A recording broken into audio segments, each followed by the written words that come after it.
tithing, we realize that baada ya kuanza kumtolea Mungu dhabihu hizi sadaka zote ambazo nimezitaja hapa, tunakuja kugundua kuwa number one, sickness will disappear.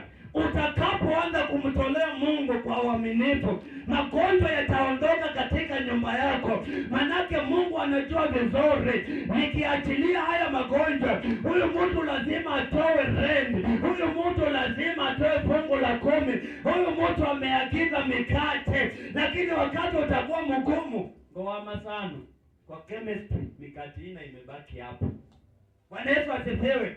Wacha tuanze kumtolea. Number 2, workplace make profit. Kula ambako tunafanya kazi, utaanza kuona matunda, utaanza kuenjoy. Kuna mtu utafanya kazi 3 lakini hakuna chochote ambacho unaona, na mtu anafanya tu kazi moja, anajenga, anafundisha. Bwana Yesu asifiwe.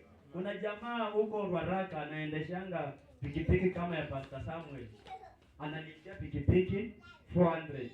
Jamaa amesimamisha nyumba, alinipigia picha, nikamuuliza unafanya kazi gani? Akaniambia pastor, hata tukienda matanga kwa bishop tuliona pikipiki yangu.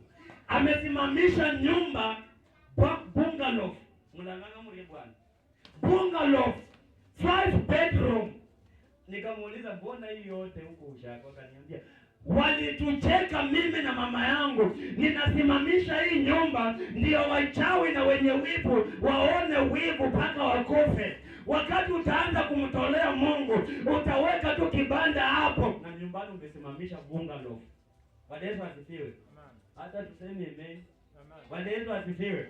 Utaanza kutembea tu na mayai, utaanza kutembea tu na watermelon. Kuna mama fulani ni rafiki yangu anaitwanga Karakachi. Bibi yake anatembezanga tu melon. Ukitulia tu kidogo na ameshika watoto kama Junior, anabisha ashampea. Utalipa manake Junior ashauma. Utalipa. Bwana Yesu asifiwe.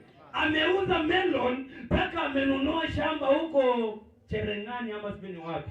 Melon peke yake. Anaenda Kigomba saa 10 ananunua melon. Kigomba ndio wewe unapenduka. Saa 10 ndio wewe unapenduka kwa usingizi. Unaongezea pilo ati Mungu.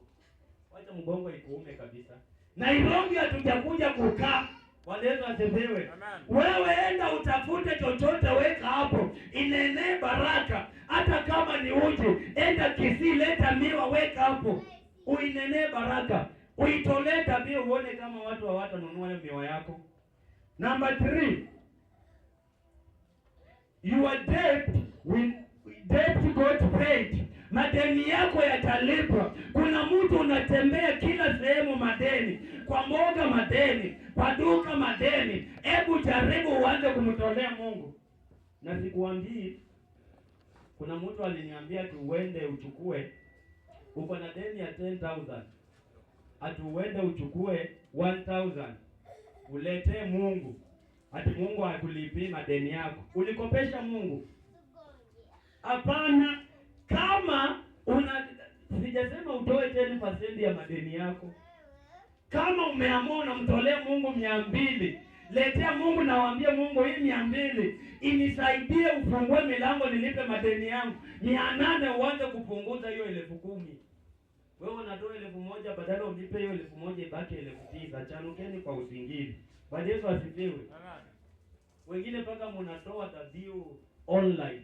Hujaiona mtu toa. Naona jirani wewe, naona kwenyu jirani yako wa left ndiye anakuroga. Nani ana jirani wa left? Bwana Yesu asifiwe. Toa kwa madhabahu ambayo Mungu amekuchagulia kama hii, na unaiamini.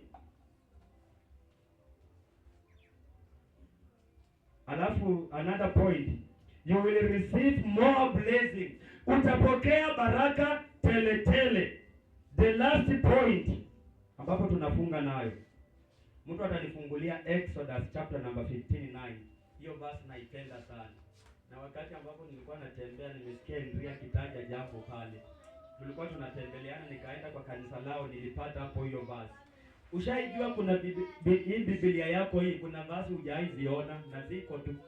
Wakati pasa anaanza kuhubiri ama mtu yoyote ndio utagundua hii verse inakuanga hapa. The last point, enemy will not destroy your fruit. Kuna watu tumetafuta, lakini adui anaharibu mali yetu. Umenunua kang'ombe nyumbani, shida ikitokea wanaonanga tu kang'ombe kako. Yaani hata watu ni shida 2,000, ng'ombe yako ndio wanaona. Nikawaambia kuwa